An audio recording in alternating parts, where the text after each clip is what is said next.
Hello everyone, welcome back to my channel. This is Sasha with Divine Healing Journey, and I just wanted to come on and do a little collective reading, see what's in the energies for my collective at this time. Spirit, please come through me and allow me to be the perfect channel for the energies that are on my vibrational level, that are part of my collective. So we start off with the Ace of Swords here. So I feel like there's either going to be a moment of clarity or some truth is going to come to light. Let's see. What is this truth about? What is this Ace of Swords about?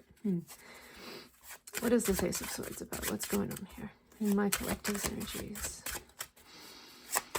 Calling in the spirits of my highest good and the highest good of my collective. What do we need to know about this Ace of Swords here, Spirit?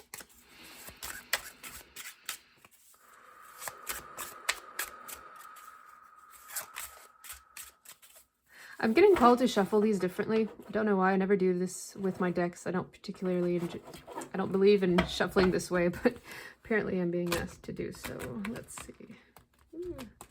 As you can see, it's a great talent of mine. So maybe the message is about not being so hard with yourself when you're trying something new, discovering a new way of being or a new way of experiencing life. Maybe, let's see.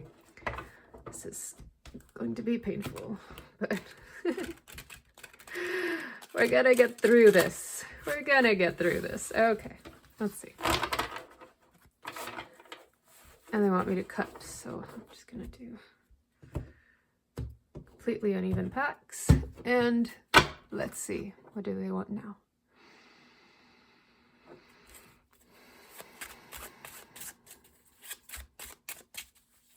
Something's coming in to shake things up, that's for certain. Yep. We have the Devil. Is it in reverse? Up or down? Up or down? Down. Okay, so I did want to come out in reverse. So this gives me the feeling of being unstuck. Something that you may still be going down the same path, but when everything seemed to be a closed door and everything seemed to be getting in the way of what you wanted, of where you wanted to be going for some reason or another, it's like all the obstacles are being cleared from your path at this time. So tell me more, Spirit. Okay. Tell me more.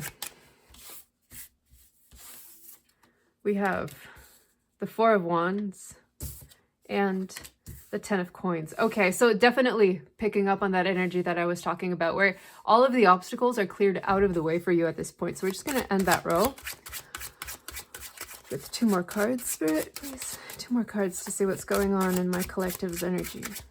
What is going on in my collective's energy?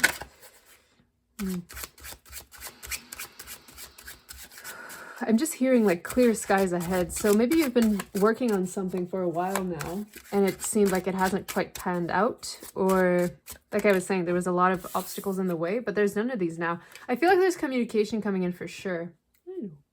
There's communication coming in for sure here. One more, Spirit, before we close. Okay, so I'm going to honor those. Let's see what we have. We have the Queen of Cups as bottom of the deck energy. We'll see where our other cards fit. So we have the Strength card. Let me just check the camera here. I keep hearing the song on repeat in my mind right now. It's like, I know who I want to take me home. Closing time.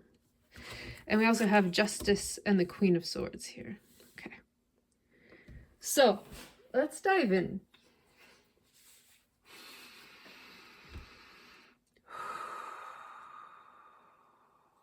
Yeah, I'm hearing like a clear path forward is opening up for you. Something that wasn't there before, that was being blocked by probably, devilish energies that were trying to get in your way to make sure that you would never get the success that you are owed, despite all your efforts, despite all your good intentions, despite how you may have lived your life, by being sovereign in your purity, in your innocence, in your being good to others and to yourself. I feel like there was this point where no matter what you did, it seemed like everything was always a no. Every door closed in your face. Everything was always going wrong for some reason or another. And I do feel like that was specific energies in the spiritual that just did not want you to succeed. Just out of curiosity, we have the Four of Cups, the King of Cups, and the Knight of Wands.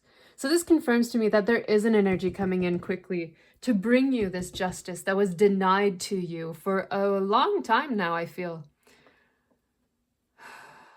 it feels like you are deserving of a lot of good things, and that people have been doing everything they can to make sure that you don't get those things. So this feels like a rebalancing of the karmic scale here. I'm really drawn on the yin yang here under the Justice card, and how you remaining in your sovereign energy is what's allowing this to come in.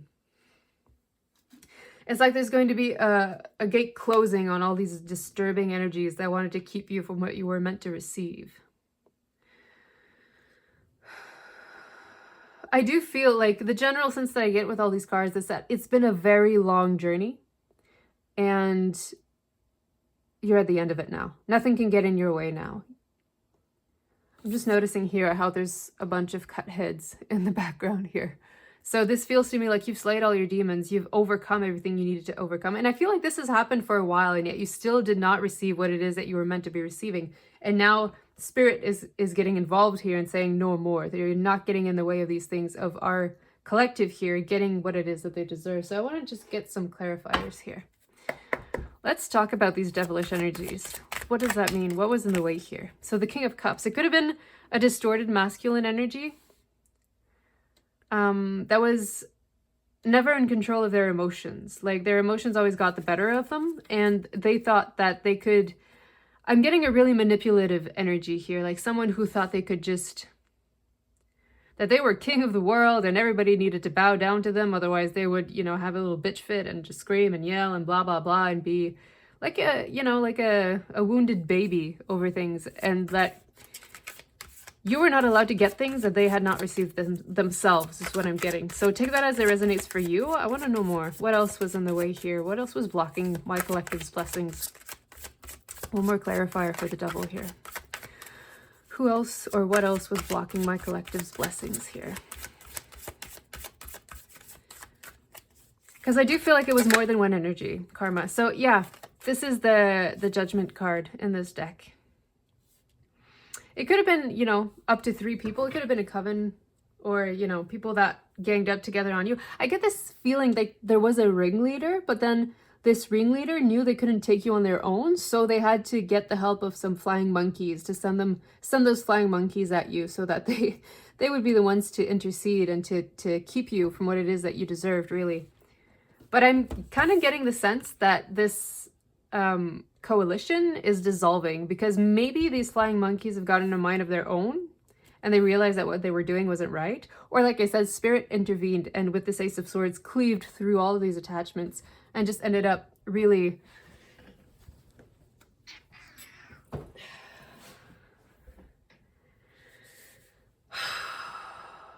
My cat is being annoying, and it is triggering me right now because every time I try to do a reading, he's always being annoying.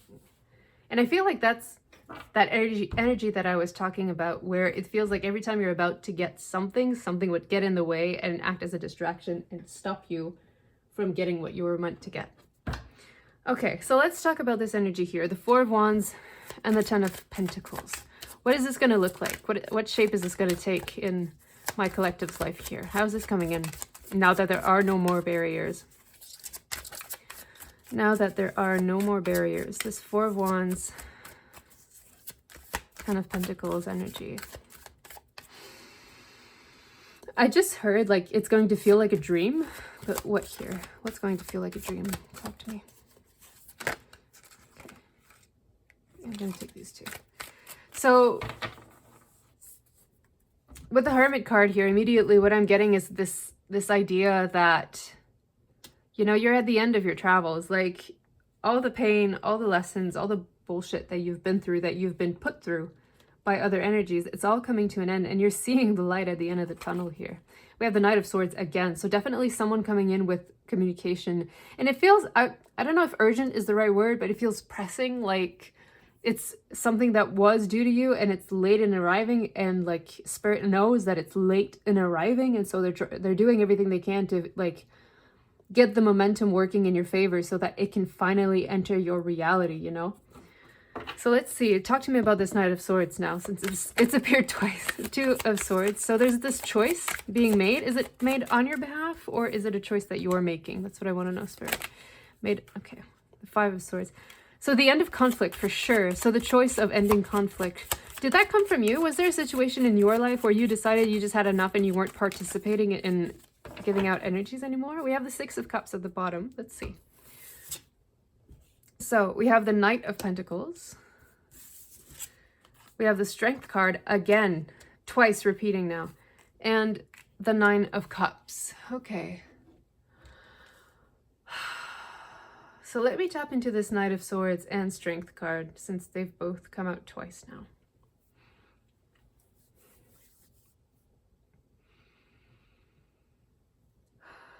So this does feel like a victory, especially the Five of Swords and the Strength, clarifying the Strength here. This victory has been hard won, slow. The results, the happy results that you've been expecting have been slow in arriving. We already know this, but it's like it's the end of the war here. There can be no more conflict. There can be no more, what's the word I'm looking for? Like, this is the end. This is the end. There's no more. Like, Spirit isn't allowing anything to get in your way. And there's definitely communication coming in. Maybe coming in quickly with the Chariot there. Let me tap into this. I still feel irritated, like, by distractions. So maybe this is also a call of you battling your own demons and allowing yourself to just take a breather, take a break, and just release all of the angst, all of the pent-up aggressive energies that may have culminated from all of these, you know, end of the road stories that were part of your life here. Not only do you have the strength to overcome, but you already have overcome them. So it's just a matter of liberating, of allowing things to open up, of taking a deep breath and relaxing. See how peaceful this Two of Swords is. It's like no matter the choices you're going to make from this point on, they're going to be right for you. They're going to be good for you with the Nine of Cups. They're going to bring emotional satisfaction, like wish fulfillment. And it's like this energy is just going to keep building up and building up and building up over time with the Nine of Pentacles. It's going to be for the rest of your life is what I heard here. So I want to take a look with these cards here. What shape are these blessings going to come in as? What shape are they going to take form?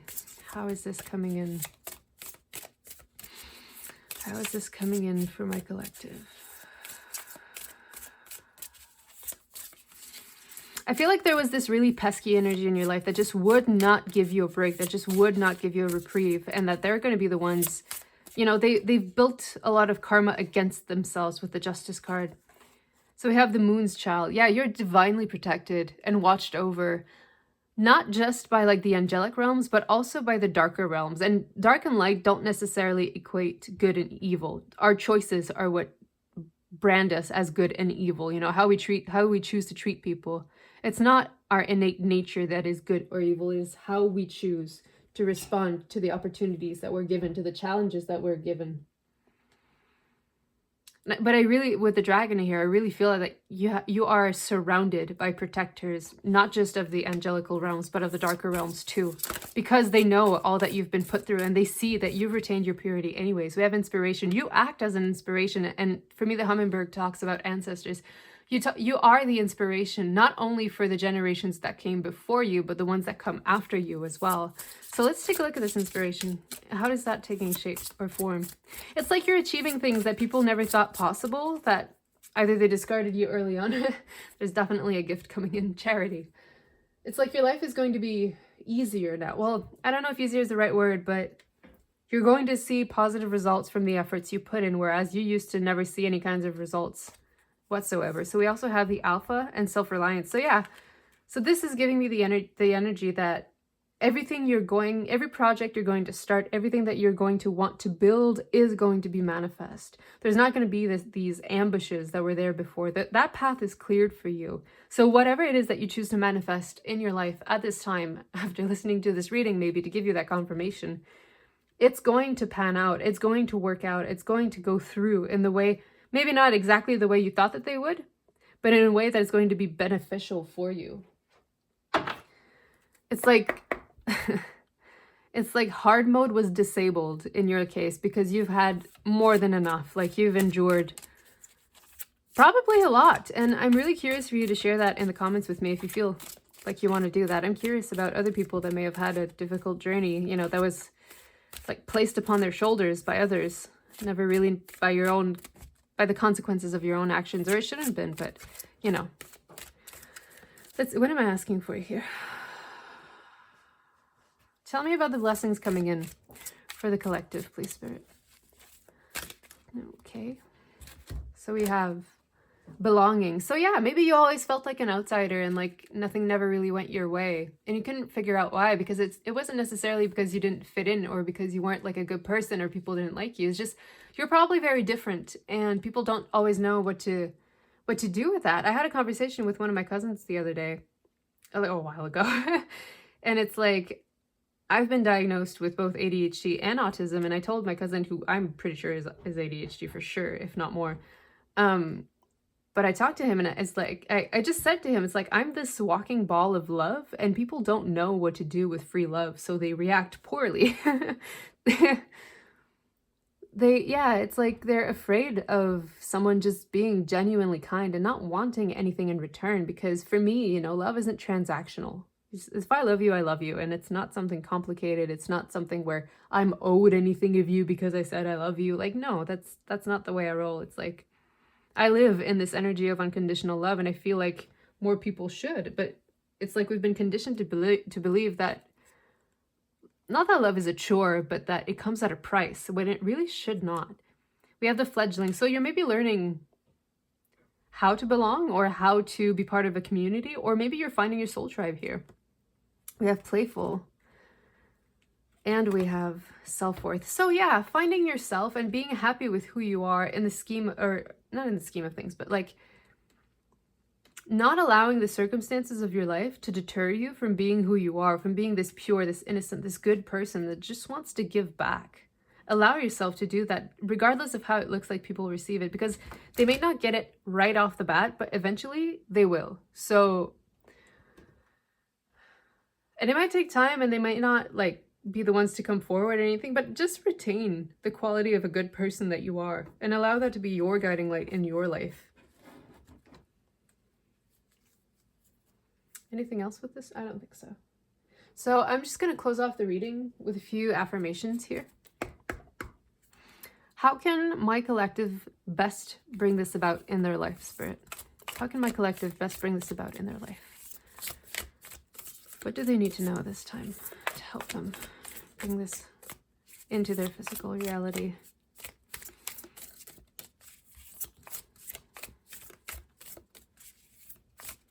I do feel like this could be a time of purging as well, because I feel those energies working through me. It's like ignoring the people that, I'm not going to take those, but ignoring the people that want you to like pay a price for being good. That's just how I heard it. And like, I can relate to that in the way that I've experienced people in my life as well. So what do we need to know at this point, Spirit? What does my collective need to know? Yeah, I'm still getting this energy of people and things just being so uncooperative with you. And it's like, as I say that, releasing expectations, only the highest possibilities come to be, whether I envision them or not. So this to me, I'm going to leave it like this, releasing expectations. People are not going to change overnight. You know, just because you're a good person and you do the right thing and you choose to be kind and you choose to be accepting of everyone, even if people see that as an inspiration, doesn't mean they'll be able to do it themselves for a while still, you know? Like some people are so caught up in their wounding that they don't understand that other people live a life that is just as rich and just as full and just as main character as you living your own. And that's true of everyone. But some people, for some reason, just think that, you know, nobody can understand them and their pain is unique and no blah, blah, blah, blah, you know, that all that bullshit. Just being so self-obsessed. So unraveling codependency. Only I have to feel good about my choices. Exactly. So let people be assholes who are limited to being assholes. Like if all you can do in your life is choose to be an asshole and that's the best that you can be, then that speaks volumes on that person, not on you, you know? We have to let people be wounded how they want to be wounded, because that is a choice, really. Being wounded, remaining wounded when you know you have wounds and you know you could work on yourself just means that you're in victim mentality and you should just do better. As a human being, you should just do better, because all you're doing is that you have an open wound that's bleeding on everybody else around you, and you're okay with that happening because you don't care enough about yourself and others to choose to heal. That's stupid, in my opinion, anyways. But I would suggest, if you do encounter those kinds of people in your life, choose to stay away. Like, they don't deserve your energy if they're just going to be a vampire about it. If they're just going to take, and then when you're like, hey, maybe you should get back, they give you bullshit excuses or just aren't helpful or are just trying to undermine you still. Like, just remove yourself from those toxic people, those toxic environments, people that do not deserve the good that you choose to spread out in the world. So we have dispelling sadness. I will feel better once I get the rest I need. So maybe you do need to be in a period of rest here. Or this feels to me like I was talking about just taking a step back and allowing people to be miserable who want to be miserable, because that's a choice we make. When we choose to be miserable, it's a choice we make. We can choose better whenever we want. It may take a little bit of character, it may take a little bit of force of will, but it is still a choice we make to choose to stay stuck where we are or to move on and evolve and become better versions of ourselves, which goes with embodying my soul. I have a right to be excited. Yes, absolutely. We have right over playful and self-worth. Know your worth. Know who you are. Know that you are valuable if you're a good person and you choose to be kind and you choose to uplift others. Don't let the negative Nancy's bring you down. Don't let people who do not deserve your energy to take from you. Take your power back by not allowing yourself to be affected by people who are ultimately inconsequential. If you choose to be bottom of the barrel by being an asshole, then you choose to be bottom of the freaking barrel. Stay there. Let me rise to the top, because guess what? That's where I belong. If you want to be in the bottom, that's your choice. Awakening inspired action. There's only what life is asking of me. I would argue, what are you asking of yourself? What do you want for yourself? What do you want for your life? How do you want to be alive in this world? It's your life to live. And it's yours to discover too, is kind of the message I've been getting from this reading. Don't allow others to limit you, but also do not allow yourself to be the limit on your own ambitions, on your own desires, your own wants. As long as it doesn't hurt anyone else, then why are you holding back? What it is you actually want to do with yourself and with your life. And how can you bring that forward? So maybe there's a call here to just meditate and be in your own energy, in your own space, and see what is calling to you. What would bring you joy? What would level you up in your happiness levels of life? Yeah, so I'm going to leave it here. And if you feel like liking, sharing, subscribing, whatever you wish to do, please do so. I always like hearing about you in my comments. And lots of love, and I will talk to you soon. Bye.